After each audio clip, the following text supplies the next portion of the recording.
Hey there, folks. I'm Matt Hansen. And I'm John Johnson. And you're listening to Planes, Trains, and Comic Books. The podcast where we discuss favorites we've reread, both classic and new comics we want to read, and everything else in between. And here's the comic we picked this week. Hey there, everybody. Welcome back to another episode of Planes, Trains, and Comic Books. Today, we are celebrating another great that we recently lost, I think like a week and a half ago now. The great, amazing artist and writer, George Pérez, R.I.P. R.I.P. Yeah, and so there's a lot of art of George Pérez art to go from. I mean, we've already done a couple of his books. We did Crisis on Infinite Earths. I think he did all of that one. And then he definitely did work on Infinity Gauntlet. That's right. He did half of those. I think Ron Lim did half, and he did the first three, I think. So perfect book for him. Those are both perfect books because he is a master of drawing thousands of superheroes in one room, and everybody is distinct and detailed, and you can see everybody. You know, you can see Superman's spit curl on his chin, and he looks like a perfect model, but he's a tiny, speck in the. He's a Where's Waldo in this scene of hundreds of superheroes and stuff. So George Pérez was known for his immaculate detail and also being on time, which is hard to do, especially back then. Yeah, especially if you've drawn that many characters. Yeah, and everything's by hand, and there's no like erase with a fucking digital pen or whatever. It's all real. It's all the real art and pencils. So. And this week we chose something that we hadn't really dug into before. We chose his Wonder Woman run, or the first trade of his Wonder Woman run, because neither of us had really read any Wonder Woman. Nope. And as much of a big DC fan as I am, that's a character that I just never heard anybody say, like, this is the thing you need to read for it, Like, if you say, like, oh, Superman, what should I read? People go like, oh, you got to read this and that and this and that. I'm like, okay, cool. But then with Wonder Woman, at least when I started reading in like the mid 2000s, I would read her in Justice League stuff or, on teen books. Oh, sure. But never I never read anything or heard anybody talk about like how amazing this Wonder Woman run is or anything. So yeah, the same. I don't think I've ever read her in anything but a team up, or Justice League. So right. Yeah. And so that's why I was like, hey, let's read, George Pérez's. This is like a very famous run that he did in the 80s.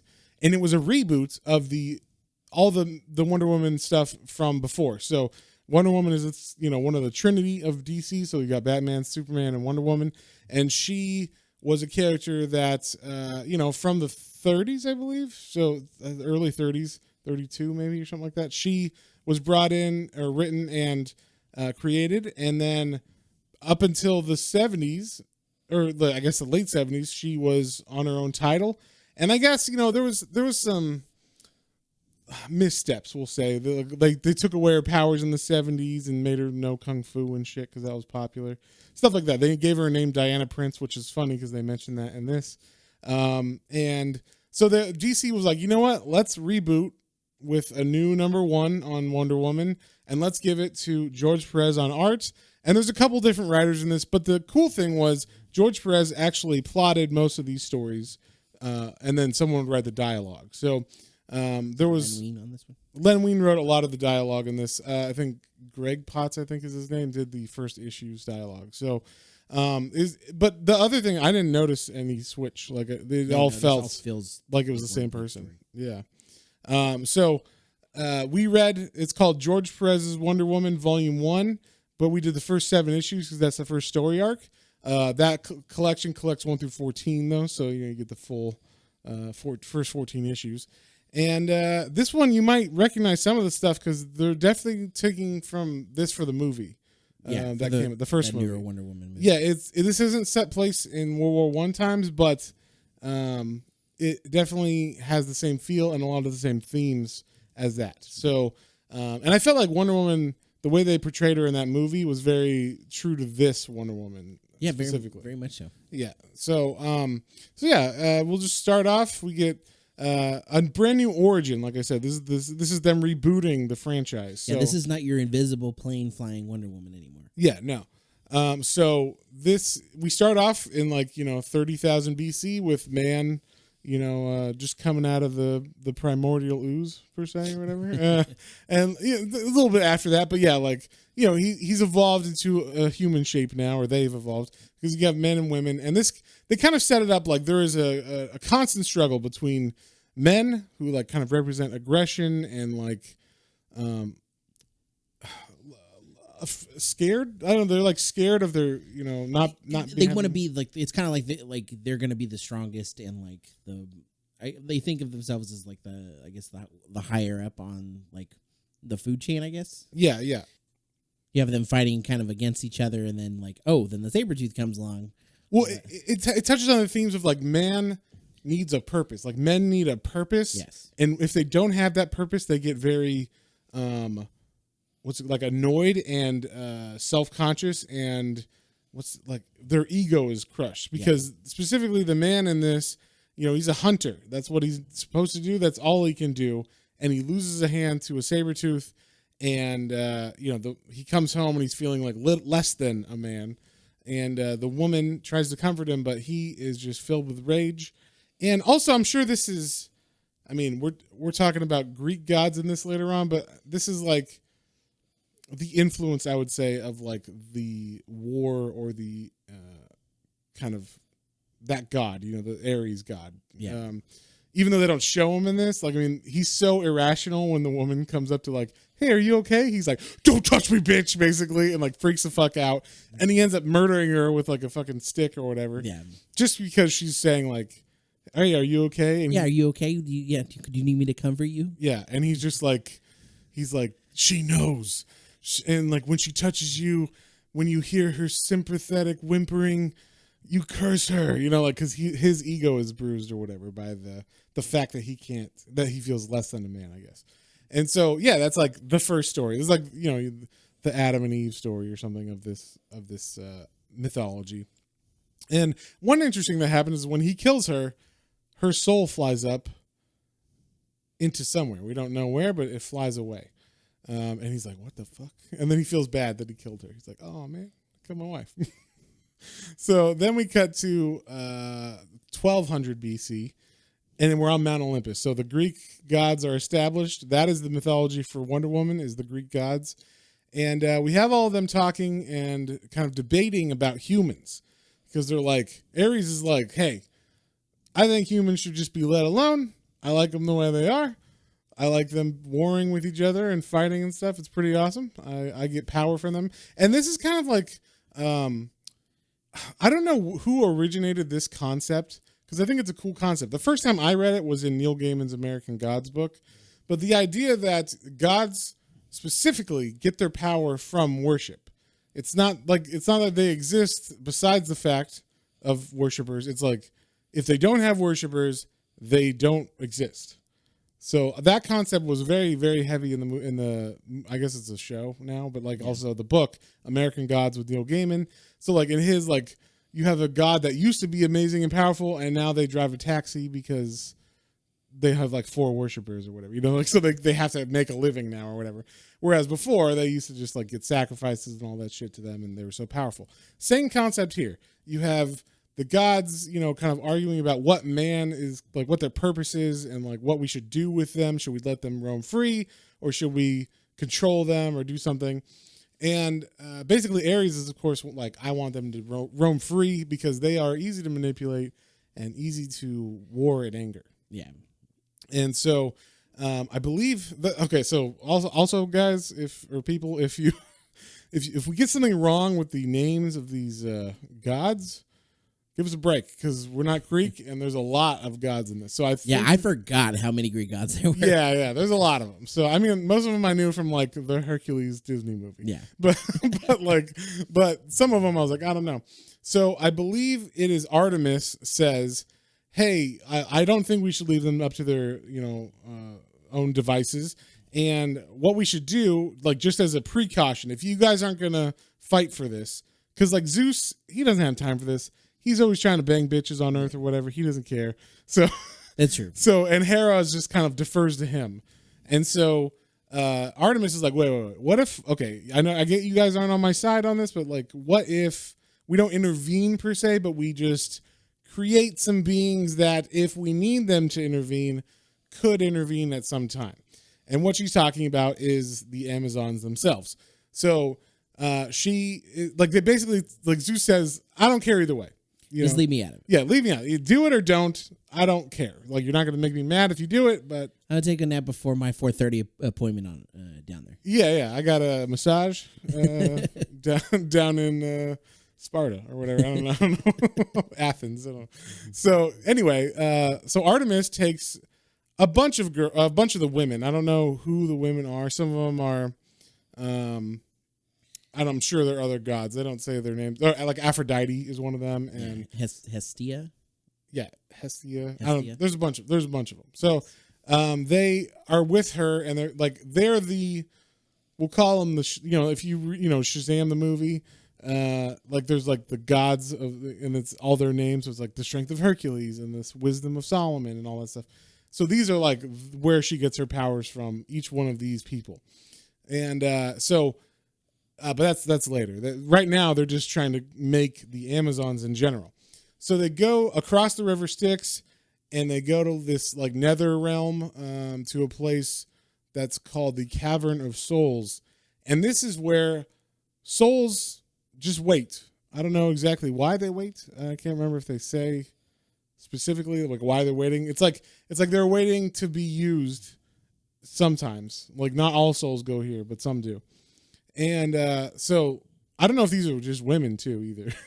They don't say whether they're mixes. No, they are specifically talking about the souls of women here, but they don't say if what they're looking at is a mixture. Yeah, and so but basically they're just like, okay, this is where we're gonna take our women from. We're gonna use these souls, bring them back down to earth, and bring them back to life as kind of goddesses on earth or whatever. They're not just human, they're more than human. They're like kind of like Hercules or whatever. He's a demigod or something.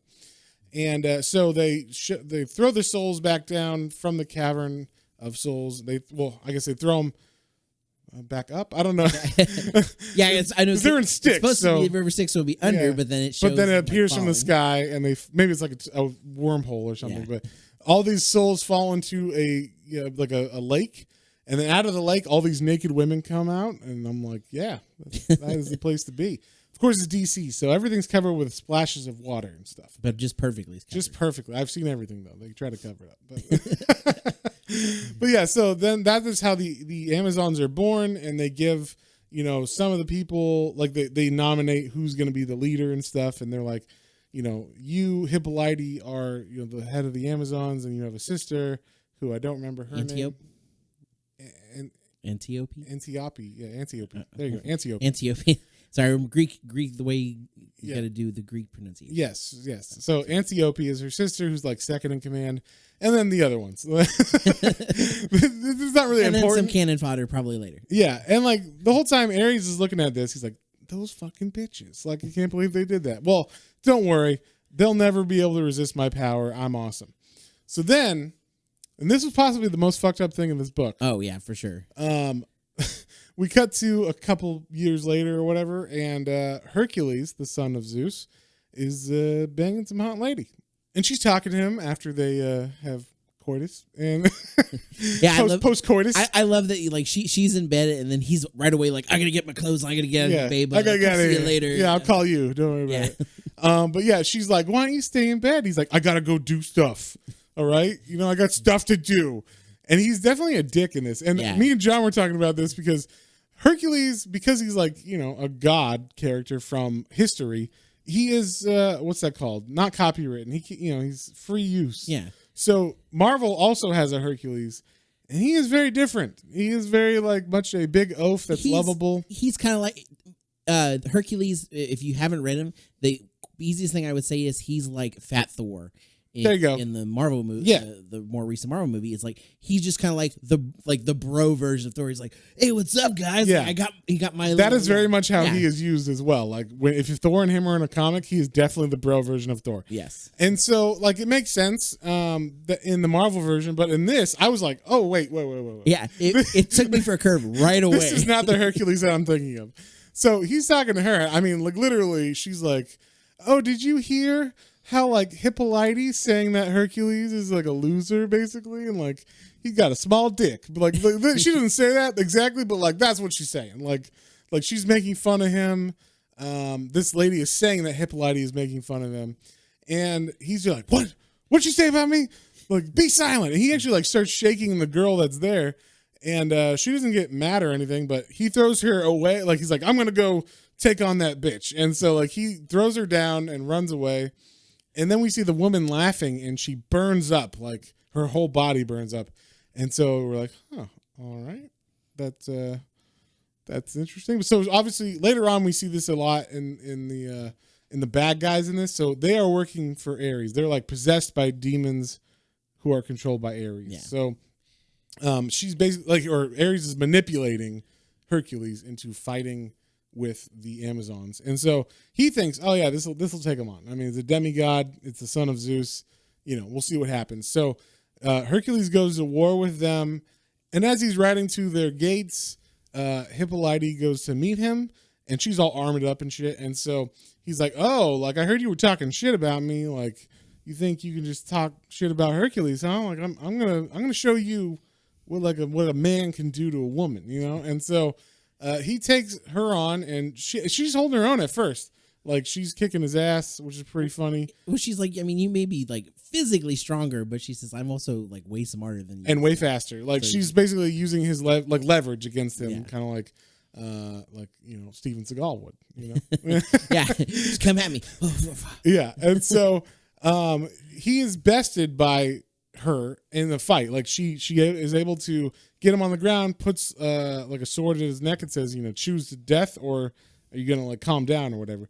So he's like, "Ha ha ha! I was just testing you. This is great. I love it. I love fighting. I'm Hercules." And she believes him. He fools her and all the Amazons.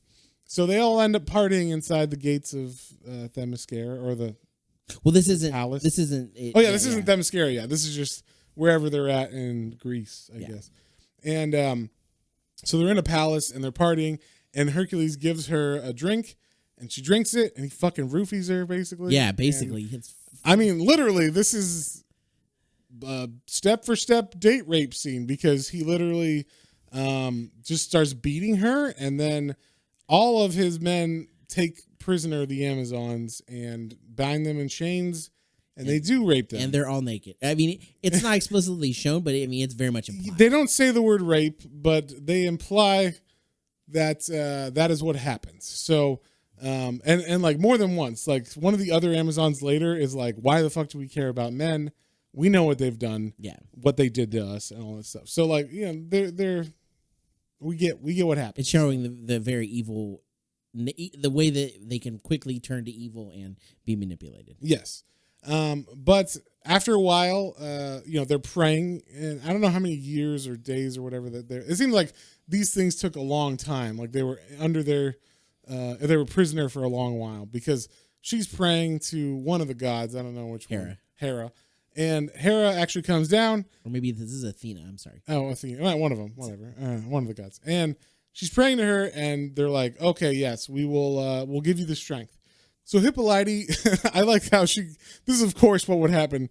A guard is like, "Hey, what's going on in there?" Because he sees a light flash. And then as he walks in, he sees she's naked, and she's like, "Hey, I'm naked." He's like, "Huh?" And then she like whips the chain from she pulls the chain out of the wall and whips him in the face with it. And they're able to break free, and then they take back the castle, and it's pretty fucking awesome. They like murder these these guys. So I thought that was very cool for like such a fucked up scene. Like at least they got like their revenge, and they do make it a thing. Like, hey, like Hippolyte's like, we're supposed to be better than them. Like that's why we were sent here in the first place, to be able to calm the world of men down. once they go out of control and get, possessed by Aries or whatever. So, but none of the other Amazons are down with that. They're like, fuck these guys. So, so they end up, killing everybody, and except Hercules. I don't think he dies, but like all the men in the that are in his army get like murdered, and they take it back, and so they all have to deal with that. But because of that, they all pray to the gods again, and the lady gods who put them on Earth is like, hey, we'll get you out of here since they fucked with you and it's terrible, and we're going to. They basically pull a Moses and they open the Red Sea, but it's the Mediterranean or whatever. They talk with Poseidon. Poseidon's like, I got you. Yeah, and Poseidon opens up a pathway on the ocean floor, and they walk all the way to the island that becomes Themyscira.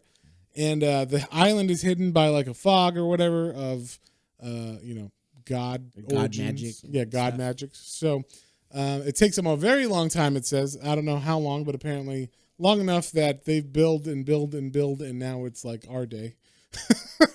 So it takes a while. It's not quite our day, but yeah, like it goes through time.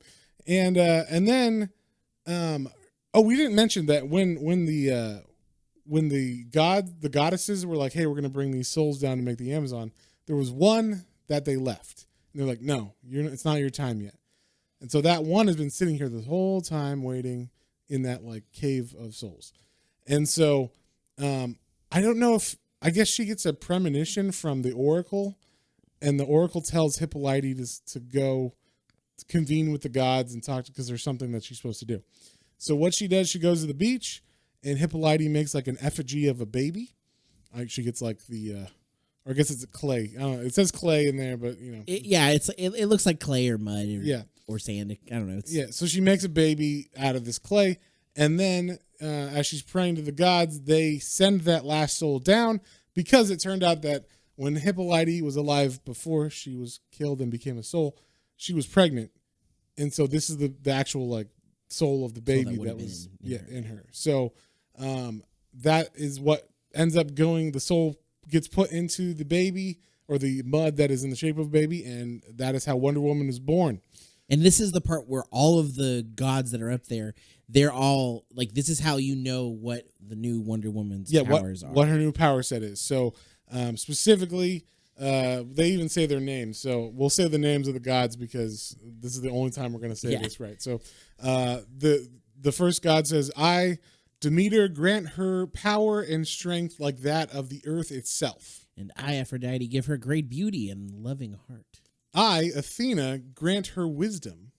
I, Artemis, shall give her the eye of the hunter and the unity with the beasts. So I guess she can talk to animals. Yeah, I think she can talk to animals. Although she does when she's a kid in this, like she's talking to a weasel or something on Themyscira. But later on, it doesn't really come into play, I don't think. So at least for now, yeah. And then the next god says, I, Hestia, grant her sisterhood with fire, that it may open the hearts of men to her. And I, Hermes, give her speed and the power of flight, so Wonder Woman can fly now on her own. She doesn't need a jet. She's got her own goddamn flight powers. So then Hippolyte raises the baby to the gods and names her Diana, which is like warrior woman, I guess is what it means in their language. And then we just see her kind of grow up. We get like a fast track of her growing up. And it seems like her mom is super protective. And even though she's like more capable seemingly than all the other Amazons, kind of like in the movie. In the movie, they show her. She's a little bit younger in the movie. Like she's maybe like 10 in the movie, and in this she's like 19, I feel, or a little bit older. So the years pass, and she's now grown up, or at least grown up enough to look adult. And the Amazons are now trying to think, hey, we don't want to be unprepared. We want to do what the gods told us to do, which is get prepared to, dissuade men from war if we need to, but we don't want to go and leave our perfect island. So what we are going to do is we're going to hold like a champion tournament, and whoever wins will be our champion that we will send to men's world. And I like one thing they did in this is, because everybody knows each other, this is on an island with everybody that, they're all like sisters and shit. They love each other. They're like, hey, everybody who's competing, you're going to like wear masks so no one can see you. That way you're not like, oh, I don't want to fight her. She's like my friend or whatever. So like, they do that. Everybody's wearing armor with like their faces blocked off. So this allows Diana to be able to compete against her mother's wishes.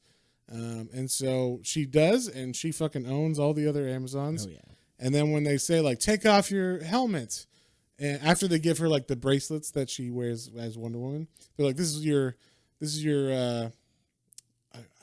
like a final test that she has to do with them, but this is like what you win. Like, if you're really our champion, you'll put these on, you have one more test, and that's it. And then, so they pull off her hat or her helmet to be like, oh, who is it?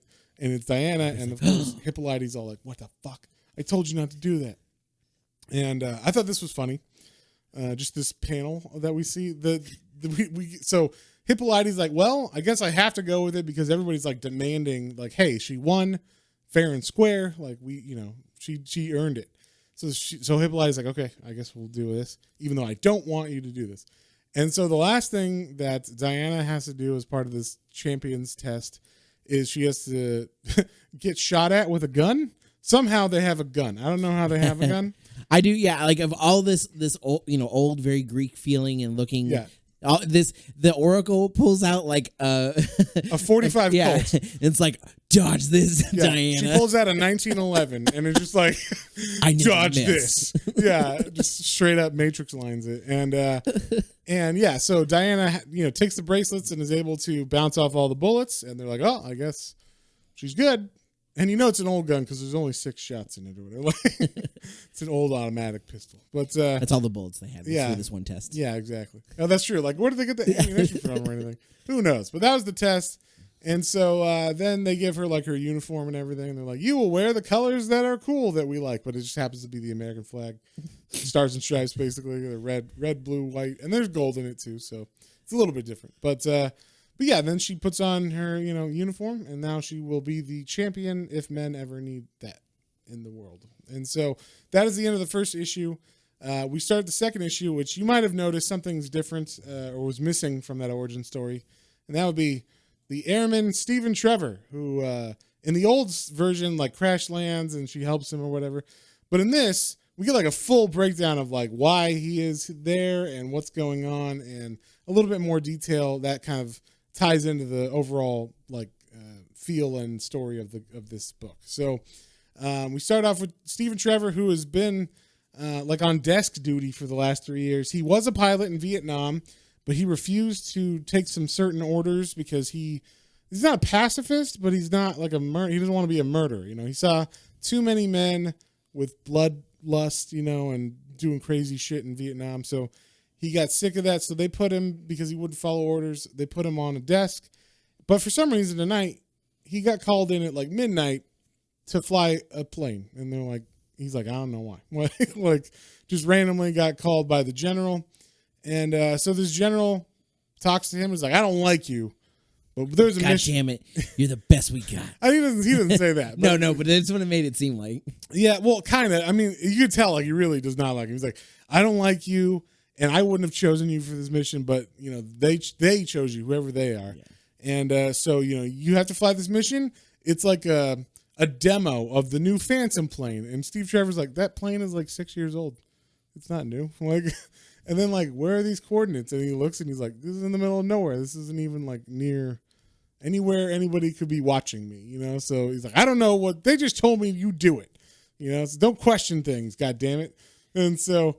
Good soldiers follow orders. Yes, exactly. And so then Steve meets his co-pilot for this Phantom plane, who's a guy named Slade, Captain Slade. And he's a dick to him right away. He's kind of like, you're one of those soldiers that thinks for himself, huh? Well, not me. I'm a good soldier. I do what I'm told. I follow orders. All kinds of orders. Whatever you give me. So so it's just kind of ominous, when they talk to each other. But they get in the plane, they take off, and the general's looking, and he's like, tonight you shall do the bidding of Aries, god of war. So it seems like obviously Aries is controlling these military men. And like the sky around Themyscira, we cut to that, and it's like all lightning and thunder and everything. And like we said, Wonder Woman is all, or I guess Diana at this moment, is all on a horse, but she's all decked out in her armor and stuff. And she's just kind of watching this storm happen. It's like, what the fuck is going on? And at the same time, there's also like a ritual going on where she's supposed to get some kind of special weapon from the gods that is made from her mom's belt, right? I believe so. Yeah. Her mom's belt got stolen by Hercules. They get it back, and they give it to a god to make into a new weapon. And so this belt, I guess, was like it had some properties like it can compel gods and man. Like gods can't break it, men can't break it. And so this blacksmith god, I guess, is in I was going to say Atlantis, in Olympus, and is making it with like this rope with a hammer. So this is her lasso of truth. She's getting it made from her mom's belt, and she's given this by Hermes, I believe, and it's her lasso of truth. So basically it compels people to tell the truth, but also it can reveal the truth, and there is a bit of like life force in it. We find out later as well. Yeah. But there's definitely new properties to this lasso of truth, which previously in the old comic used to just be used to tie Wonder Woman up in bondage positions. What are you saying that Wonder Woman had a little bit of BDSM in kink? The creation there? A little kink in it? No, not at all. But for some reason, she was always hogtied. So while that's going on and she's getting her new weapon, we see Trevor is able to pilot his way through this storm. And that was like I guess he had Aries with him on the plane in the form of Slade. And he was kind of making it able to get through these clouds that are like god magic or whatever. Yeah, because I guess to pass through this cloudy barrier, you have to have some sort of you have to be a god or whatever, or something. And then also, he's a good pilot. Steve Trevor. Goddamn, I want to say Trevor Steve. But Steve Trevor. So he's a good pilot. So that's why they picked him for this mission. And also he's expendable because no one likes him. And so that's why he gets through. And then all of a sudden, his co-pilot turns on him and is like, "Hey, guess what? This is not the mission you think it is. We're gonna bomb this place." And then we cut to Wonder Woman, who is being shown the way to an artifact that is going to help her defeat Ares later on. Because now we're in man's world time, our modern times, or at least the 80s, right? So omens are happening, and that's why they got her, the weapon, the new lasso of truth, and they're like, "You're going to need this because we're going to fight Ares. The time is nearing, right?" And so one of the other things they say is you need to get this talisman from this woman named Sister Harmonia, who is actually the daughter of Aphrodite and Ares. I'm assuming that was not consensual, but Aphrodite, she's not she's one of the people who gave the Amazons their power. So it seems like back then, at least in the lore of those Greek gods, they were raping and fucking everybody, and they were all doing each other. Yeah, there was a lot of that going around. Yeah. They'd be like, "Oh, we fall in love for 10 minutes, and then we have a baby," kind of thing. So, but a lot of falling in and out of love really quickly, real quick. They're like Uber versions of us, right? Just one 10-second Tom or whatever. Yeah. Was that Rick and Morty episode where they have the love app? It's like you match with someone new every. Yes, it was exactly. I don't love you anymore. I love this person. Yes. This is my soulmate. It's exactly what it is. Yeah. But because this woman is part Aries and part Aphrodite, she's a ugly old hag looking, and she has been kind of cast out. And possibly on her own. I don't know. I think maybe she puts herself in there too, but she was not treated well by the other gods, so she does not like the other gods. And Hermes is like, "I'm going to show you the door, and you can walk that." Yeah, she's not going to like me. So Wonder Woman, being unknown to Harmonia and having such a good heart, she goes up to her and says, "Hey, do you have something that can help me defeat Ares? I was told you do." And she's like, "Oh yes, I do. Here's this talisman. I'm going to give this to you, but there's two parts to it, but this is one of the parts. If you take this, then it will." I can't tell you exactly what it does because I don't really know, but I know it is what's going to eventually help you in some way against Ares. And then we cut back to Steve Trevor, who is flying out of control as his co-pilot Slade is turning more and more into a skeleton. His body's being eaten away, and a demon has taken over his corpse. And very cool looking. I love the art on this. Yes, and he reaches out as Wonder Woman kind of flies to the plane, and he sees her, and he's like, Slade sees her, and he's like, "What the heck? She can fly!" That's new to them, like Ares did not know anything about Wonder Woman, basically, because that's their secret weapon. And so But Slade is able to reach out and push the button for the bomb to drop. And I don't know what bomb this is, but they make it seem like it's a very, very, very powerful bomb. I don't think it's an atomic bomb, but yeah, something, because they say like the sky lights on fire, and everybody's like, "What the fuck?" As Diana grabs it with her lasso of truth and wings it around and is able to throw it away from Themyscira, but it hits the clouds and it bursts in the air and like lights everything on fire, lights up the whole sky, and everybody in Themyscira is very amazed at that.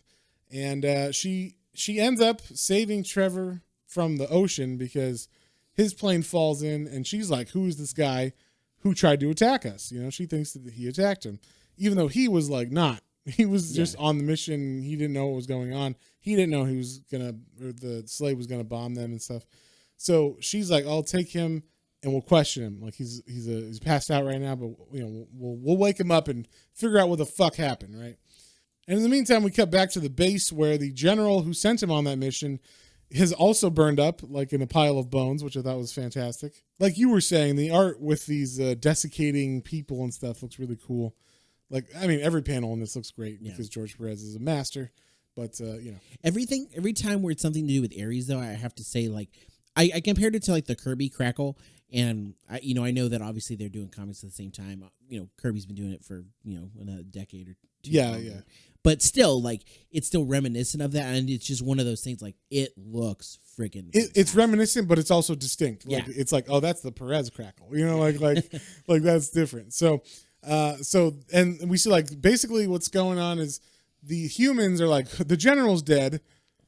Like, Trevor's missing with one of our planes, and there's no record of why he took the plane. So they think Trevor possibly killed that general with a flamethrower or something. I don't fucking know. Trevor went AWOL. Yeah, Trevor went AWOL, stole a plane, and killed a general. And so they're kind of like, what the fuck? And then we cut back to the Themyscirians, who are like, why are we keeping this attacker, this man, on our island? We want to kill him, basically, because this is the part. This is where we really get to see what Matt was talking about earlier. Is that you really see the difference between, like, you have Hippolyte and a couple of the higher ups that are like still kind of neutral-esque as far as they're not really like they're not going to necessarily do one or the other as far as like hurting people or not. And then you have some like Philippus specifically, who is, I think she was the one who pulled out the gun and shot her in the trials. But yeah, she is like, fuck this guy. No, I remember what they did to us. Yeah. Like, fuck men. Like, this is ridiculous. Why are we having him? Yes. And then like Wonder Woman, who in between all of this is like, we don't even know who this is yet. We don't even know. And amazing, even though she's the one that pulled him out, she's like, we don't know that he's the one that did this. Right. So like you can tell, like, and like we got to question him to know what's going on. Exactly. Yeah. So because of that, the gods intervene again. They kind of pray to them and they say, hey, why don't you take Steve Trevor and put him back to his place wherever he is from, and you go talk to the humans and figure out what's going on, because something's going on with Aries, and this is your time to go out to the men's world. So Hermes comes, and because she's not a god, she has to have a god's like power or whatever to get through the clouds, just like Steve Trevor had with Aries. And so she follows Hermes to Boston, of all places. Boston. And yeah, that's like, this is fucking flying lady over here. Yeah, he's fucking dude with wings on his feet. What the fuck's going on? What's up there? We apologize to all our Boston fans. Yes, I apologize. Who are cringing at our terrible accents. But we're no Bill Burr. Those are some wicked feet right there. Some wicked feet. Anyway, then like as she gets to Boston, like or is about to, we cut to two entities that are they're very much the main bad guys in this, actually. It's not so much Aries. He's kind of in the background. He already had a plan going. But these two people, it's Phobos and Deimos. I'm going to say Deimos. It's Deimos, I think so, yeah. They are the sons of Aries. Yeah, the sons of Aries, and they're kind of the ones who actually like get their hands dirty. And I actually liked them a bit because they're like, we're going to help our dad. Yeah. Let's fuck shit up now. And it's like, what? He's got a plan. He's got a plan. You know, so that's the end of that issue. So we kind of had the introduction to her, the introduction to Steve Trevor, and now we're in Man's world. And she is just kind of like figuring out what's going on. She drops Steve Trevor off at a hospital. I don't know how she knew to do that, because she later on is like, what is this world? But she knew like, I'm going to drop him off on the hospital bed or whatever, because it's a hospital on base. So she goes back to where, I guess they say, like, she follows his, like, aura or whatever back to where he came from. So I guess maybe he was in that area and she just saw the medical sign and knew what that was or something. She saw other hurt people going in. Because in this also, she only speaks Greek at first, and she doesn't know English at all. So there's no way to communicate or read anything at this moment. So like we said, the people who are in the military are like, wait, this guy, Steve Trevor, just appeared and he's in the hospital now, and what's going on? So they think he's a murderer, and they have him under lock and key in the hospital until he wakes up. And then Hermes says, like, oh yes, that little medallion that she got from Harmonia, that's supposed to help her with Aries some way. He's like, yes, you need to figure out what this means. We don't exactly know. It's got something. It's going to help you out later. Like, it's kind of like the I'm going to say it's the Deus Ex Machina of this a little bit, because they never tell the reader exactly what it does, but then whenever they need to get to the place, that they need to go, they're like, hey, this medallion, let's try this thing, and then it works. So that happens twice. This is a MacGuffin. It's a MacGuffin. I'll say that. But it was fun. I mean, no, I got it. So he's like, yeah, here's the medallion. Go find someone who can help you out. So she does. I don't know exactly how she finds her, but she finds this woman who is very, very knowledgeable. She's like a professor at a local college. Maybe that's why. Maybe they have libraries in Greece, right? Yeah. And so maybe she knew, I'm going to go to a library, and the closest one was at Harvard, and where there was a woman named Professor Julia Capitelius. So she's Greek, and she studies Greek history and all that stuff. She's very knowledgeable and all that. And she even speaks a little Greek. And it's all Greek to her. They actually make that joke in this one time. So, like, there was someone else who's like, it's all Greek to me. And it's like, wink. But yeah, so somehow, like, the lady is, like, on one of those ladders in the library that's, like, on the top shelf of the 15-shelf bookcase. And she falls off, and Wonder Woman's there, luckily, to save her. Also, I got to say this. George Pérez, he's done these panels before of, like, super zoom in of someone's eye, and they look fucking amazing. It looks so glossy, and it looks like an eye. Amazing. Like, he zooms in on Wonder Woman's eye, and it just, he's so good. It's amazing. George Pérez is a master, true master of the art. And so, anyway, the professor gets saved by Wonder Woman, or Diana. I call her Wonder Woman. She's not named Wonder Woman yet. She's just Diana of Themyscira. So I'll try to call her Diana, but sometimes it just comes out as Wonder Woman. But she does have a big WW on her. Yeah, she's wearing the Wonder Woman without garb. being Wonder Woman. Yeah. Because that's just the symbol of her house or what. I don't know. And so the funny thing is, so the woman or the professor's looking at Diana like, oh, who are you? Like, are you here? And I think this was around the bicentennial maybe or something.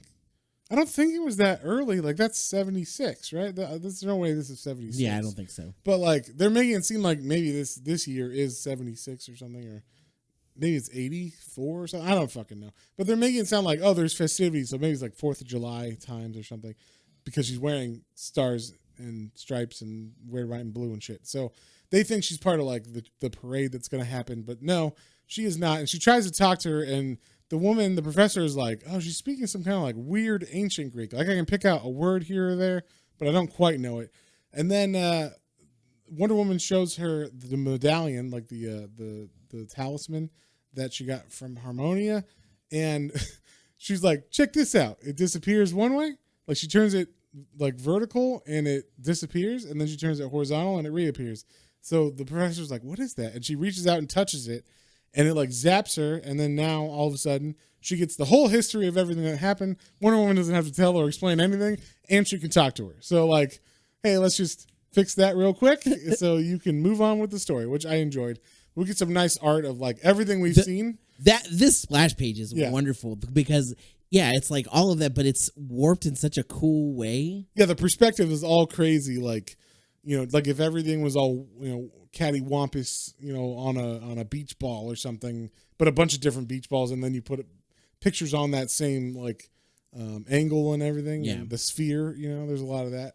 So it's very cool looking. And so, like I said, the professor gets this jolt of knowledge about what's been going on and why Diana's there, and also she could talk to her now. And then we cut to someone who is looking over a well that can like see what's going on Earth with her, and it is what's his name again? Deimos. Oh, yeah, that's right, Deimos. The other one's easy because it's Phobos. It's like, oh, you're scared, right? You're scary. But Deimos, I never remember. So anyway, he's watching this, and he gets like a bug up his ass, a hair up his ass, I guess is what we call it. He's like, God damn it, I'm going to like make my father proud. I'm going to like do something more fucked up that'll like fix this issue right now instead of like letting my dad's plan, Aries, work itself out. And so I thought this was funny, actually. He pulls a Rita Repulsa here, and that's exactly he goes to like some room where there's like a big ball of nightmares that's like writhing and stuff, and he pulls a big chunk out of it. It kind of looks like clay, and he blows on it and fashions it into a statue. And I thought at that moment he was going to be like, now fly or whatever, grow, make my creature grow. Yeah. I totally thought that, and then he's like, yeah, this is going to be pretty awesome. Not like my brother Phobos who planned shit. And then we cut to Phobos, who is planning shit, which I thought was funny. And this is great. This was one of my favorite panels or like scenes. Is Phobos is talking to people. It just says elsewhere, and he's like, "Welcome, my children, to the house of Deimos. Soon, all that you have worked and waited for, and all that I have promised you will be yours at last. The hour is upon us for us to strike." Right, and so he's talking to people. We see who he's talking to, and it's like one of the guys that thinks Steve Trevor is a murderer. The nurse, that's his nurse at the hospital. So you're like, oh, he's corrupting all these people, or they're corrupting all these people that like we know. Then later on, which I thought was fantastic, we see the same scene played out. Exactly the same words and everything, but it says elsewhere, somewhere else, or whatever. Somewhere else, elsewhere. And it's in Russia. And he's saying the same thing to the Russian counterpart. So he's just stoking fear and manipulating the different groups of people that will end up fighting for Aries against each other in order to kill themselves in Aries' honor. He's at least going, that's his plan. Yeah, that's his plan. That's part of his dad's plan. But it's like, I just thought it was funny that Deimos is like, this guy takes too long. I'm going to make a monster, and that'll deal with it or whatever. So thought that was pretty great. But anyway, we cut to the hospital, and this was also one of my favorite panels of all time. Of all time, not even from this comic. This is just fantastic. Steve Trevor wakes up, and he's like, what's going on? And we see the nurse that was at that conference with Phobos, and I think it's the same general or colonel, I think, who's in the room with him. And the colonel's like, so what do you know about deaths, huh? Murder? You murder the general, huh? What'd you do with that plane, huh? And he's just like berating him with questions as he wakes up from like being knocked out for doesn't know where days he was, or whatever. Yeah. And I mean, Steve Trevor, he's quick on the upset because he looks over as the nurse is going to give him a shot of something, and it's going to knock him out, they say. And he looks at the bottle, and the bottle she's withdrawing from is just empty. So she's withdrawing air into the needle, and then she's about to give him an injection of air, which will give him an embolism and kill him, give him a stroke, basically, or whatever. And before she can do that, he's just like, bad. He like belts the nurse in the face, which I thought was fantastic. That was one of my favorite panels of all time because she goes like, that's enough for now, Colonel. Let me give you your medicine and you will sleep. And then the next panel is just him punching her in the face. And Steve Trevor says, yeah, permanently, I'll bet. I saw what you put in that syringe. It's full of air, sister. And so, like, I don't know. I just love the way that he just fucking socks that woman. Yeah, for just coming out of it, he was very much alert and like... He was very spry. He was on top. If when you get out of anesthesia or whatever from surgery, you're not very, in it. So I don't know if they gave him any pain meds or anything before, but he is awake. He was aware of what was going on. So he breaks out of the hospital. And on his way out, he knocks out a guard, and that colonel that is evil actually takes a gun and shoots that guard and then blames it on and murders him and blames it on Steve Trevor. He's like, hey, he killed that guard on his way out. So then we see the statue that Demos built has been FedExed, I guess, He made it, and then he was like, I'm going to go drop this off real quick. Yeah. Went to a FedEx store and was like, will you deliver this overnight real quick to this address? I need this today. I need next day delivery or whatever. So, he gets it delivered to the house of the professor that is working with Diana. And the professor's not home because they're riding to the hospital to go talk to Steve Trevor and try to figure out why he was on his plane, why the bomb was dropped, what's going on. Because she still doesn't know anything about Steve Trevor. And so we see that her daughter, named Vanessa, who also likes to open her mom's mail. Yeah, what the fuck? It's not addressed to you. It says your mom's name, not you. But she says, like, I have the same last name as my mom. Who's to say it's not for me? So she opens it, and it is the statue that Demos made. And so, we don't know what it is, but we know it's evil, right? So she just kind of, like, plays with it and then ends up falling asleep while it's at the house or whatever. So then we cut to a woman we haven't seen yet, or we saw her, like, briefly a little bit, but her name is Etta, or Lieutenant Etta Candy, because she's in the military, but she's kind of like just a desk. She's more admin. Yeah, she's admin in the military because I think she works with Steve Trevor because he was on desk duty as well. And so we're at her apartment, and she's like, I don't know what's going on. She's got a phone call with one of the lieutenants, and they're like, do you know where Steve Trevor is? Has he tried to contact you? And she's like, I don't know where he is. And even if he did, I don't believe that he murdered anybody. Yeah. I know Steve. And you're his best friend. Like, yeah. And the guy she's talking to is named Matthew Williams, who is Steve Trevor's best friend in the military. He's also a colonel. I think they're both colonels, Steve Trevor and him. Right. So, but out of the, behind her, out of the curtains, we see a man come out, grab her. And it is Steve Trevor. He broke into her apartment after breaking out of the hospital. So, of course, he tells her, like, I'm innocent, you believe me, and she believes him. So then we cut back to the house for the professor, and Wonder Woman and her are getting back because Steve Trevor was gone. He ran away, and now they got to find him. So as they get there, the girl, her Vanessa, is like very weird towards Wonder Woman. And I thought this was interesting. I don't know if this would be in a comic nowadays. But basically, she's just intimidated because the professor, Julia, says, hey, Wonder Woman, or Diana's going to stay here. This is my friend. She's going to stay here for a little while. Be nice to her or whatever. And Vanessa gets all weirded out. And it's because Vanessa was going to have a boy over and they were going to study, in quotation marks. Mm-hmm. And she's like, well, I can't let Danny over if, that girl is there. Yeah, look how pretty she is. She's fucking stacked. He's going to be like, what? Awooga, whatever. Vanessa, who's your mom's friend? Yeah, I like her. So yeah, she's worried about that, and so she calls her guy friend and says, "Oh, I can't. Let's not do it tonight. Let's do it a different day." And then she proceeds to fall asleep while Diana and the mom study what's going on with that talisman and whatnot, and also teaching her English, which she does pretty fast. Through half of this book, she kind of speaks broken English, and then by the end of it, she's just there's one sentence where she's like, I learned fast, boys. And then she knows perfect English, even better than someone who was born here or whatever. so I thought some of these are comic book tropes. It's we get it. Yeah. She didn't know it. Now she does. Move on. I before E, except after C, boys. Yes, exactly. Exactly. There, and there. All right.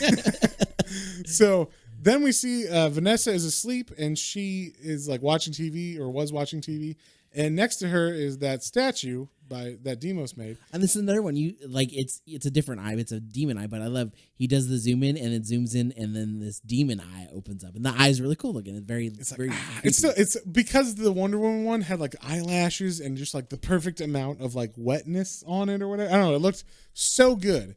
It looked like a human eyeball. Or whatever, So.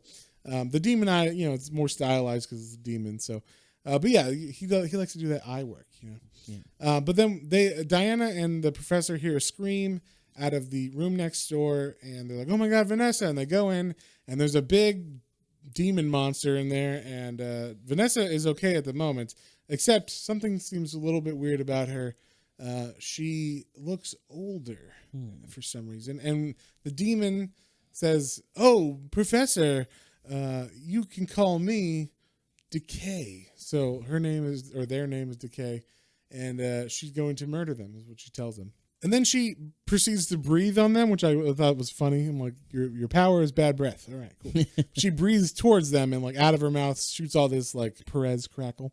And basically what it does is it ages things super fast. So that's why her name's Decay. It decays everything it touches. So that's why the daughter is getting older. That's why the building around them begins to collapse. That's really cool. So it like makes all the building materials like old and brittle. So that's I mean that's stone kind of, and everything. That's unique. It's just what would happen over the years. Breaks down. And then the next issue starts with Wonder Woman or Diana getting Julie and her daughter Vanessa out of the house, and like it collapses on Decay. And I thought it was funny. Like the neighborhood kids were like, "What's going on over there?" Like. Like the old Julie house is collapsing. That's weird.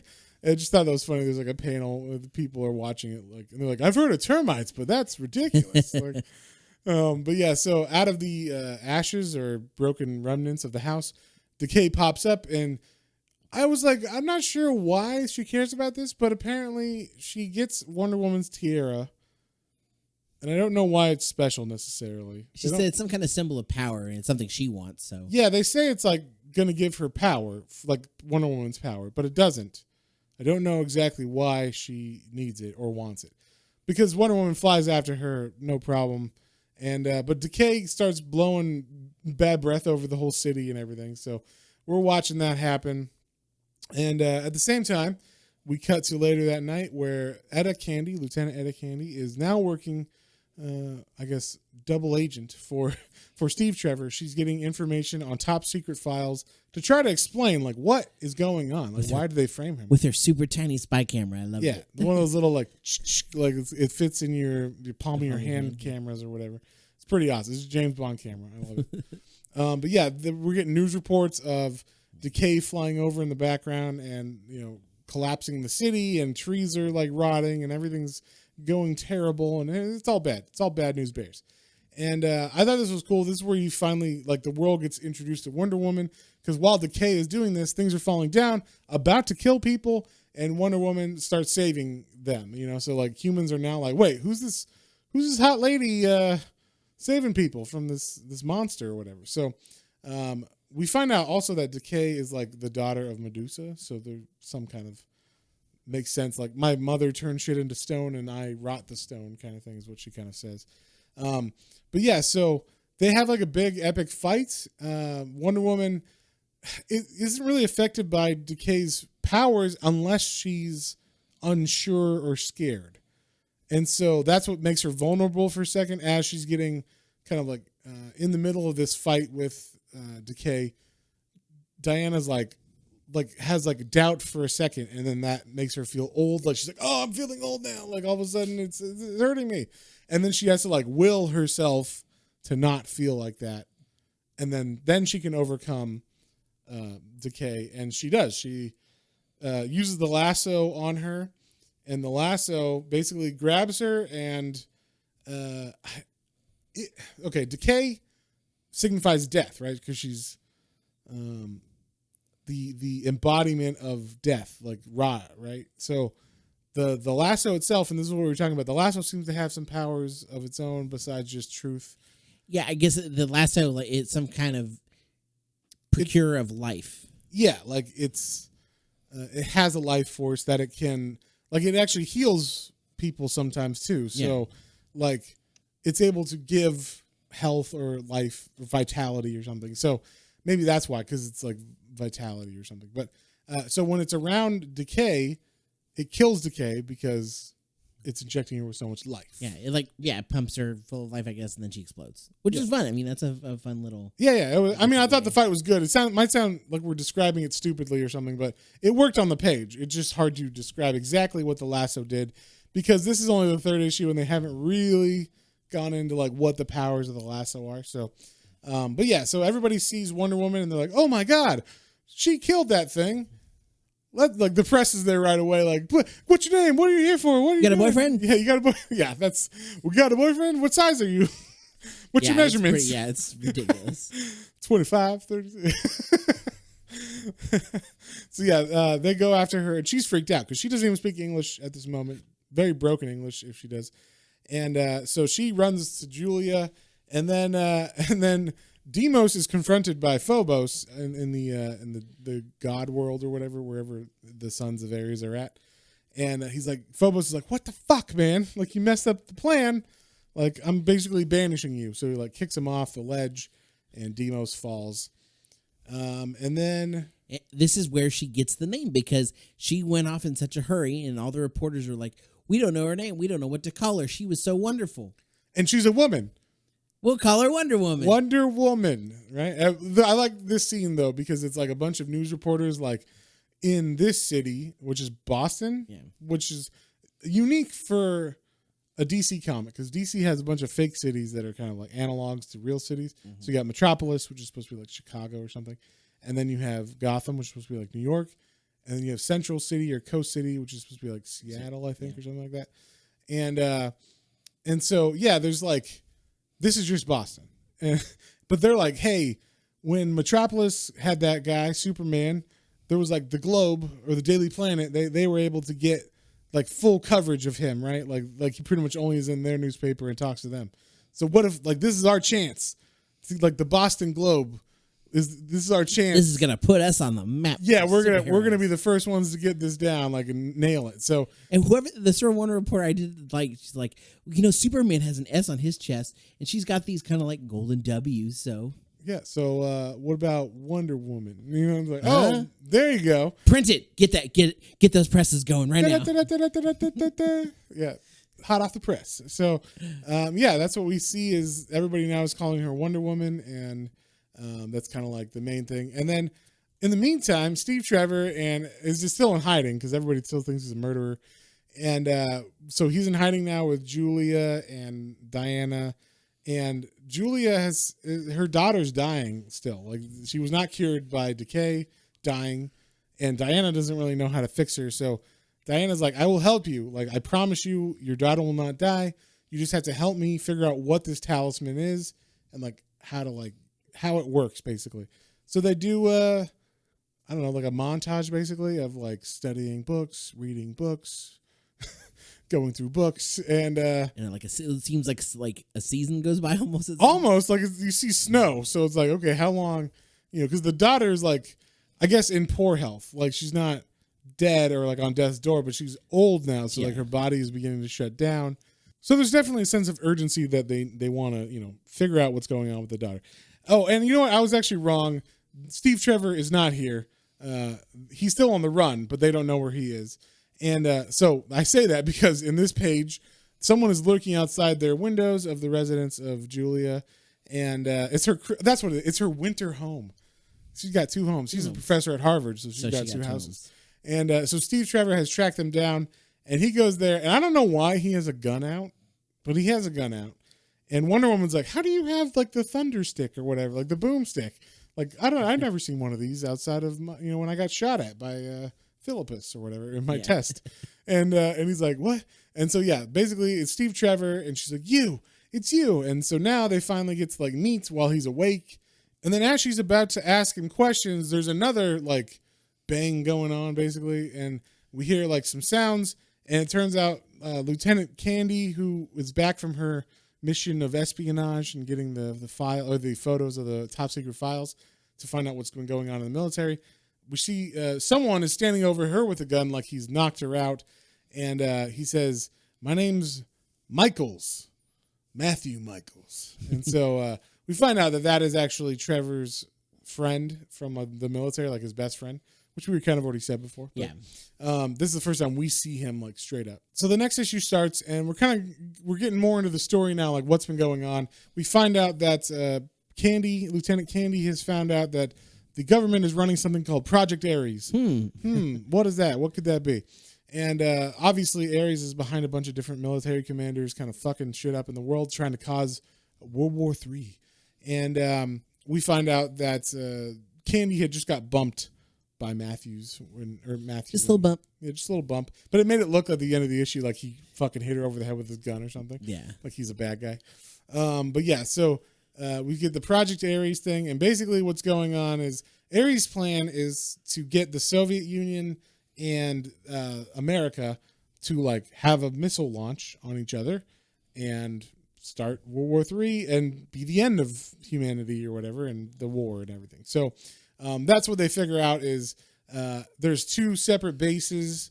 They do all this stuff with like a map and everything. It's, yeah, and apparently the map that they see there was on like some of the stuff that Candy got, and that they were at the military bases is the same map that's also on the talisman. Yeah, once again, the talisman is the it's the MacGuffin. Yeah, it's the MacGuffin. So it was on the talisman the whole time. The whole time. So yeah, basically they like line it up with a map, and they're like, oh my god, here's a missile base in Russia, and here's a missile base in Kansas, and those are the two that we need to go to fight, and that's where they're going to try to overthrow everything.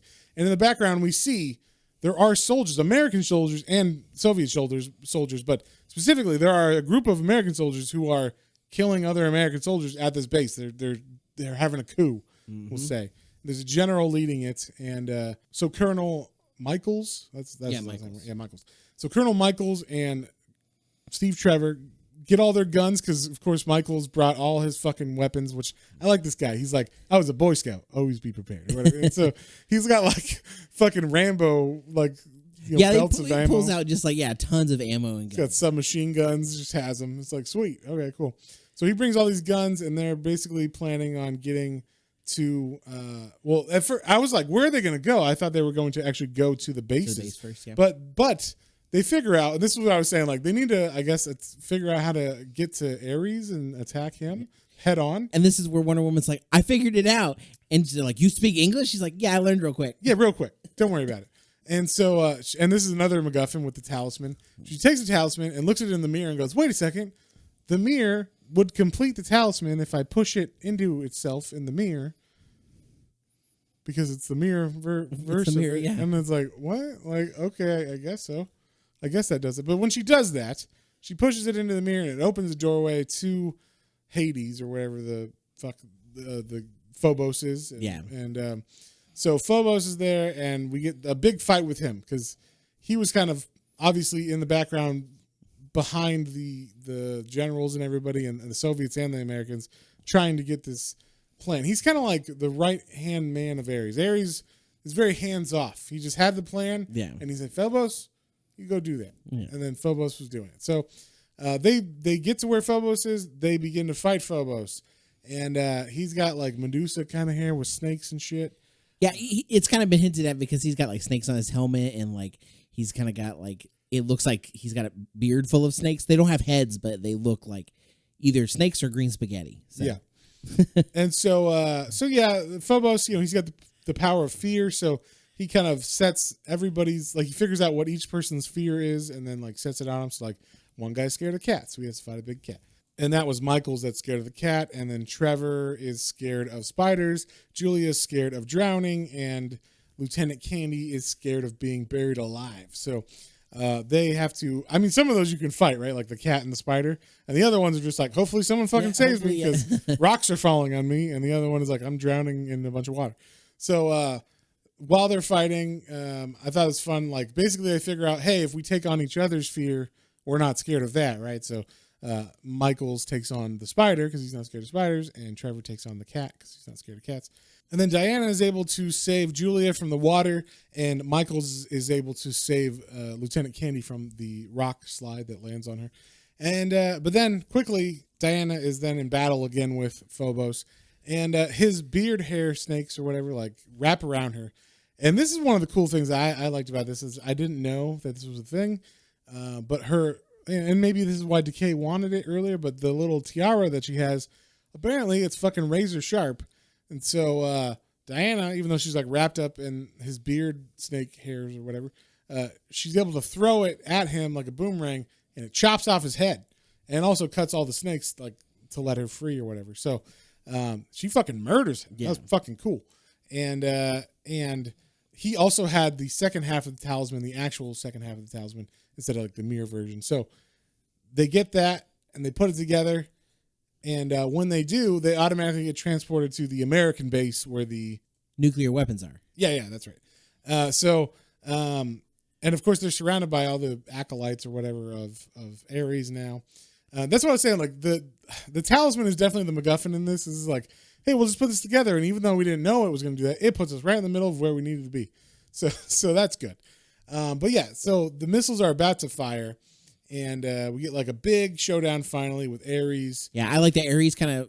It looked like he took over someone's body and then appeared in his full get up. And really, Aries' armor. Actually, he basically took place of the missile for a second. Oh, okay. Yeah, like the missiles in the TV or whatever at the launch site. Maybe it was through like an actual glass screen, and they're looking at it and like, oh my god, the missile! And then all of a sudden, the missile turns into Aries, and he's like, ha ha ha, this is me, like embodiment of war and all this stuff. So it's pretty awesome. And then we see that the next issue starts, and World War III is about to start. They get reports that in the Soviet Union, the same thing is happening, and there is another faction that has like had a coup and taken over a missile site, and so both of them are about to turn the key and get to the room, I guess, where you launch the missiles and everything. So there's a big struggle, a big fight that takes a while to get through. Actually, I was like, wait, I thought they were already turning the key, but apparently they had to like go to a different room where it's like the real. That was the key to get into the one room to turn the next key. To get into the room with the key that you need to turn with the missile. Okay. Makes sense. You gotta have redundancies, man. Yeah. And so Wonder Woman, as the general runs into the room that's the final room that he needs to turn the key in, there's a door that starts shutting, and it's like one of those like big bank doors or whatever that like automatically closes and you can't get it out. So she starts to lift it, and it's taking so much strain that all of a sudden she disappears. Like she just like and like leaves the whole realm of where they're at and goes somewhere else. And that leaves all the humans to be like, fuck, we have to fight all these demon Aries people like by ourselves. So, and this is where our buddy Matthew Michaels, he fights valiantly, but he dies. Yeah, he gets it. And I knew that was going to happen because why the fuck do you have all these humans here that you just introduced? We know Steve and Trevor is not going to die.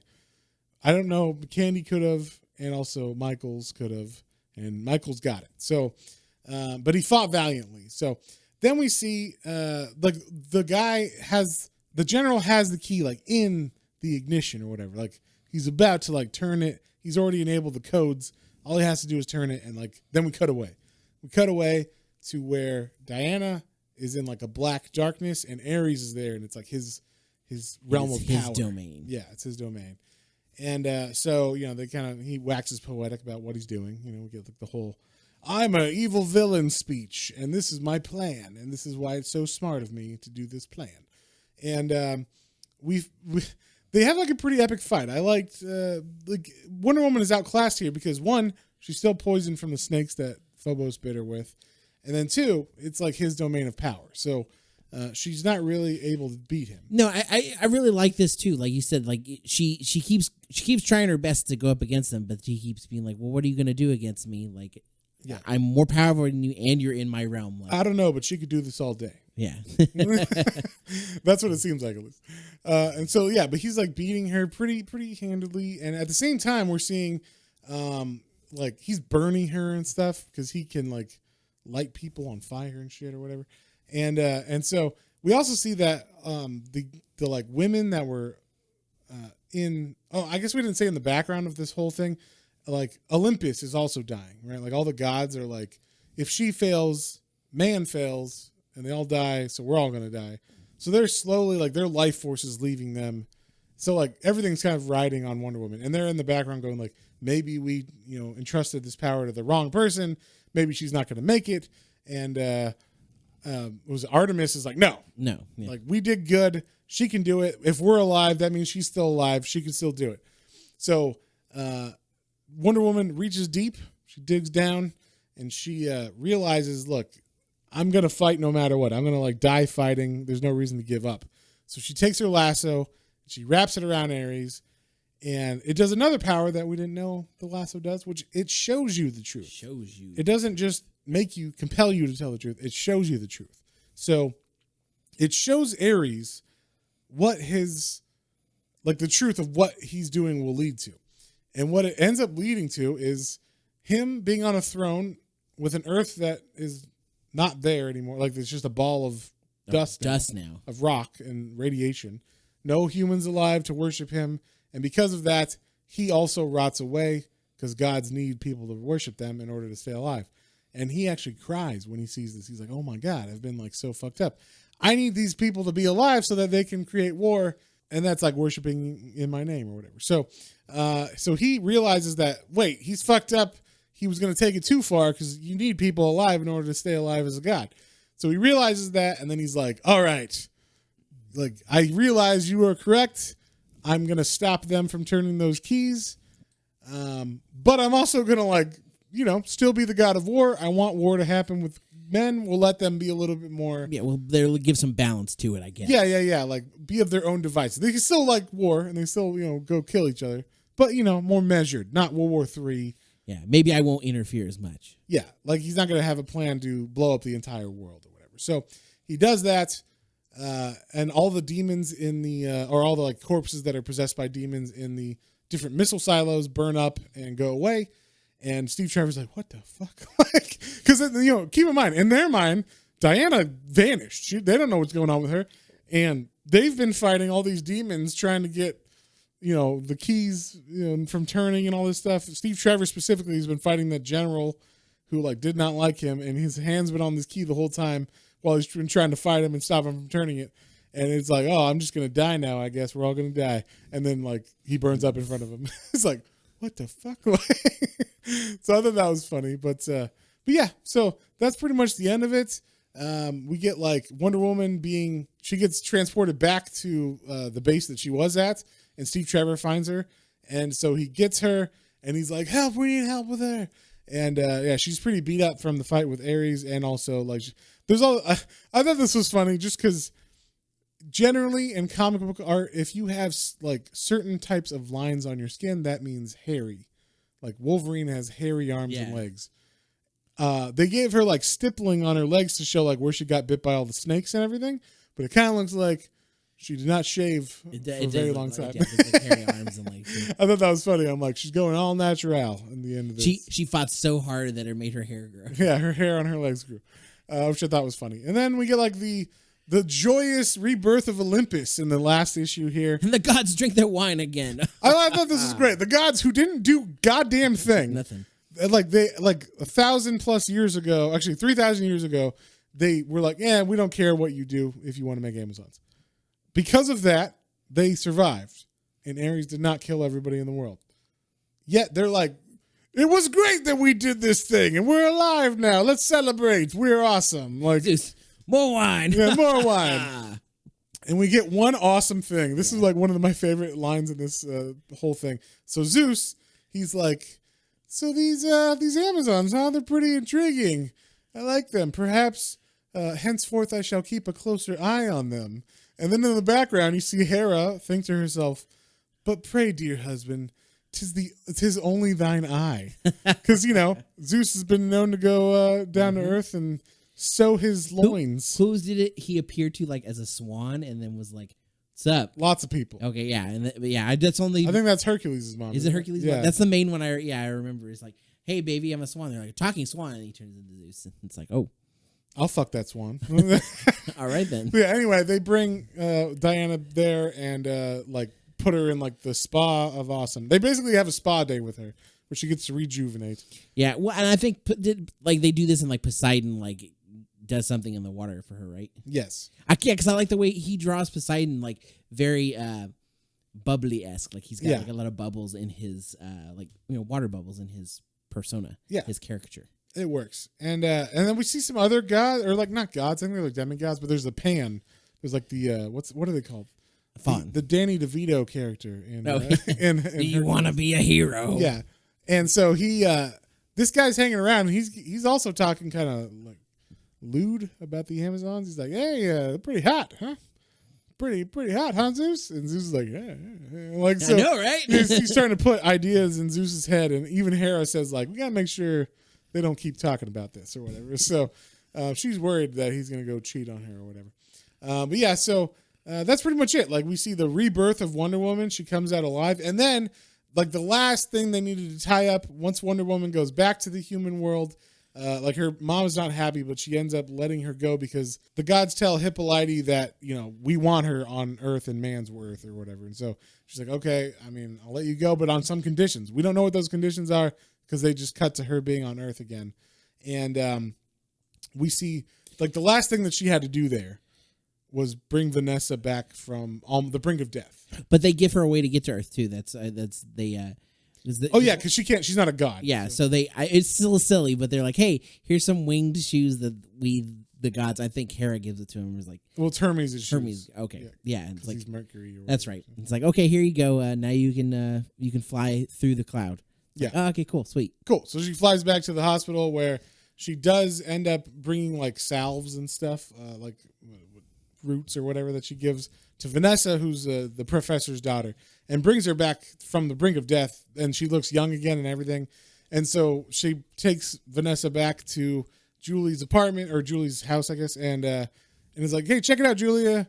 Your daughter's alive. And at the same time, there's also like this little side story plot where some advertising agent or like, I guess it's like a manager maybe or something. I think so. Yeah. It's like it seems like press agent. A press agent. Yeah, that's what it is. She like starts harassing Julia, like, "Hey, you got Wonder Woman's number, right? Can I get it? I just want to promote her or whatever." And so it ends up going out everywhere that Wonder Woman is like the new hotness. It's on blimps. It's being written in the sky and smoke. Every magazine, People, Miss, Life, Time, everybody's got Wonder Woman on it. Wonder Woman fever. She's I got a fever, Wonder Woman fever. So that's pretty much what's the end of it, pretty much. And then we get like the little hint, the little tease of what's going to happen next. It's like the end credit scene. Yeah, we get the reveal of Cheetah reading Time magazine or whatever, and she's like, "Who the fuck is this bitch? Like, I don't like her, and she's got a lot of stuff I want to steal, so I'm gonna steal her shit." Hey, my servant man, go get me that thing that gives me some powers. Yeah, it turns me into Cheetah, and then so bum, bum, bum. we get that reveal. So, John, that was Wonder Woman from the 80s, the George Pérez version. What would you give it? What did you think? I liked it a lot. I didn't, I was a little apprehensive going into Wonder Woman because I was like, I've never read a Wonder Woman story, and I'm worried that I wasn't going to, like, love it. I was going to... Right, because you hate women, so I know. Wow, thanks. No, I was worried that I just, because of, again, like you said, I never heard of, like, oh, this is a great Wonder Woman story. Right, you're like, how can a woman overpower a man? How could... Oh my God! What is she doing out of the kitchen? I don't think I can believe these stories. That's what you told me. Yes. Wow. So anyway, no. I was really impressed. I was hooked from the very first one. I think we kind of talked about this a little bit before. The first issue was kind of like a double issue. It was like 40 pages long, right? Yeah, it was like a double size. And it was really good. Like it was a really well put together intro, which a lot of times, it doesn't matter if it's in comic form, movie form. So many of them are like, it's either too much information or like it's a little convoluted or something. Yeah. And so it's like, and all of the, let me tell you about our society of, police force. And well, I mean, specifically with gods, right? You're talking about like mythology that actually exists or That's whatever. true. Yeah. And you could get into that. And it only touched on it enough. So like you got the lore in there with it, but then it didn't dive super hardcore into that. And I liked all of the, I mean, this was pretty much most of the Wonder Woman I knew, so that was kind of, it didn't have too much change for me. It was good to know, like, this is where they moved her to from, like, the early stuff, like we said, the invisible plane, and, not quite the super powered, or the kung fu, the super powers that she had at the time, though. Oh, yeah, we did say that, so in the 70s, they took away her powers, and they gave her the name Diana Prince, that she was like a kung fu master or whatever during that time. So in this, they made fun of that when the press people, before they were naming her Wonder Woman, they were talking about what her name should be. Oh, no, it was at the end with her promoter. The promoter was like, we got to give you a new name. Like, there's already a Princess Di, so like you gotta be something else. And she's like, how about Diana Prince? And she's like, no. Nah, that's stupid. That's stupid. And they're like, all right, just Wonder Woman. That's good. So I thought that was funny. They made a jab at the old series. But yeah, it was good, and again, we can't speak enough about the art in this. Like, there's let's give 2 grades on this, like we did with Neil Adams. What would you give the art, and what would you give the actual? There's never a point where any of the art, background art, or the people in the page are not immaculate, and you can see everything on them. And like you said, even like when they're hurt, like, it looks a little bit because of what we're used to. It was like, oh, that kind of looks like hair marks, but we know because we saw it right after the snakes and stuff. Yeah, that what it was from. But it was still just like there was so much detail in this comic. It just stands leaps and bounds above a lot of comics. Art overall, this would be like a 9. This is fantastic. Yeah. Absolutely some of the best art out there. I'm so as sad as it is that he's gone. We have this work that will stand the test of time. I think it goes like 60 issues. Like he did the entire run. So that's really nice to know, and that we'll be able to draw on the inspired from that and have this for however long we as humans exist. As long as DC decides to continue to print things, and like I know we got a new Wonder Woman movie coming next year, but let's not print. Why would that be Wonder in print? Woman, Let's not put it in print. But yeah, and then I can't even really go far on the story because the story was super solid, and I never was bogged down.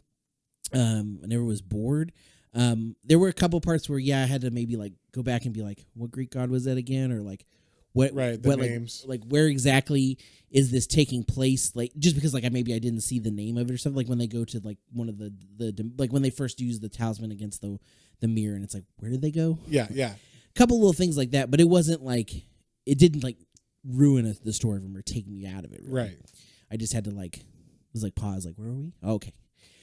So overall, that was fantastic too. So I would give that an 8.5 out of it, honestly. Okay, so 9 for the art, 8.5 for the story. I would say again overall, as much as I was cautious about going into Wonder Woman, because I'd never read a Wonder Woman story, not because I have any issues with women. I love and support women. I support women so much I completely stay away from them. Yeah, totally, John. All right. That's my 40-year-old virgin for the quote for the time. Anyway, but yeah, I loved it.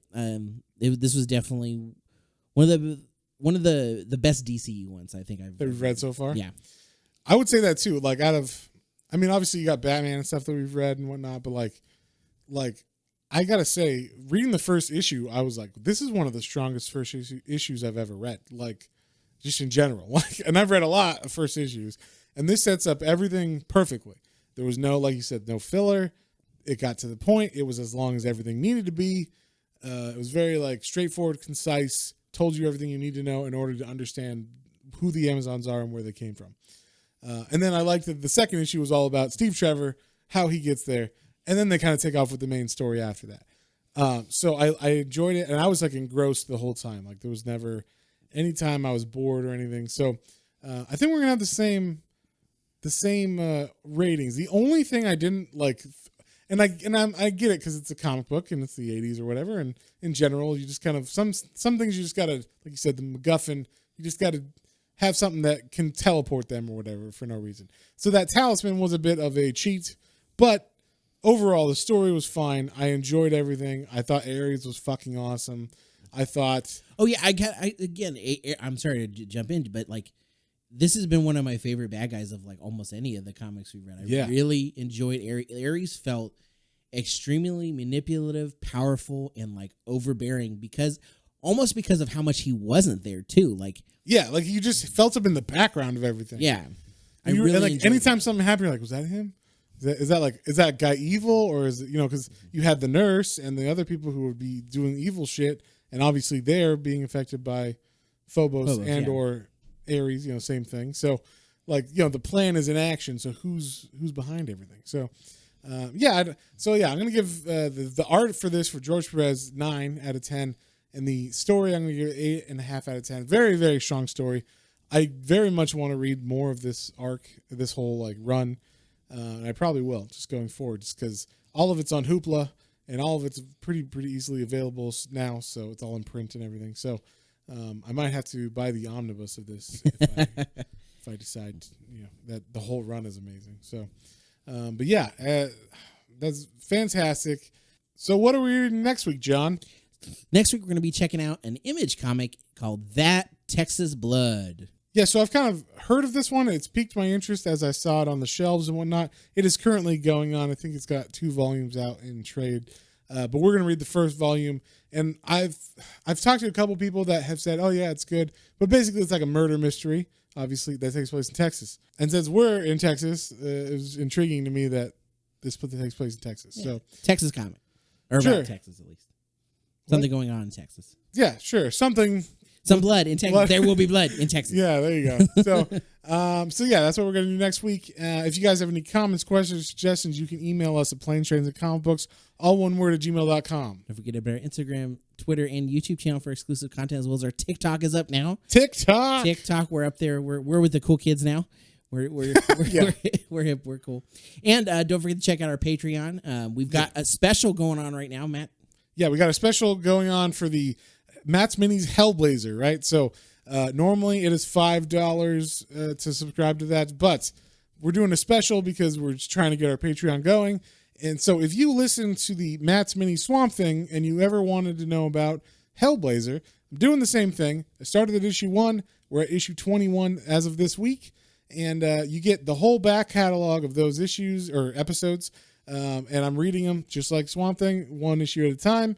And yeah, it's pretty awesome. We're doing that we have a special going for $2, the introductory price, the super fan price we're calling it, just to reward the people that jump on at the beginning. So if you have any interest in that or you want it, you also get access to our polls and shout out. Speaking of, we have a couple Patreons already for that. I'd like to shout out my good friend, who I haven't talked to her about this yet, so I don't want to shout out her name without her permission, but you know who you are. Thank you very much for being a Patreon. But we can't say Otaku Mike. Thank you for your support, and we appreciate you. Yes, and so those are our 2 supporters. They will get access to voting on our polls, which we're going to throw up our first one this week coming up, and that is going to be like 4 books we're going to choose randomly and throw it out there, and you can choose what you want us to, or at least for one of the podcast for that month in June. So, and I think we're also going to have polls just randomly like, hey, do you want more Marvel characters, DC? What Marvel characters do you want, like Fantastic Four or other stuff? So we're going to start doing a lot of polls and a lot to kind of gauge your all's interest in it. So even if you just want to sign up for like the low tier, just to get in on it, that's a good way that you can influence the things that you'll be listening to. Yeah, and the $3 tier is our lowest tier, and that one is the blue and gold tier. We kind of transferred it over from the coffee page that we had, and that is not only a shout out, but you also get to vote on everything you want and just support us in general.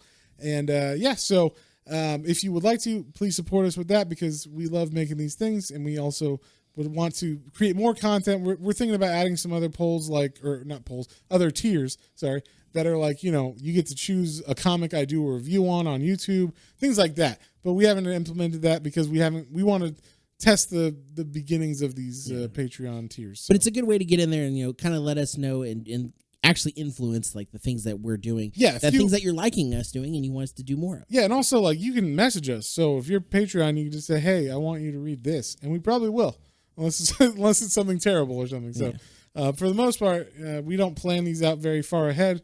So if you give us a suggestion, we will do it, and most likely. So we'll at least research it and like plan on it later or something. So with that being said, we'll see you guys on the next one. On the next one. Bye.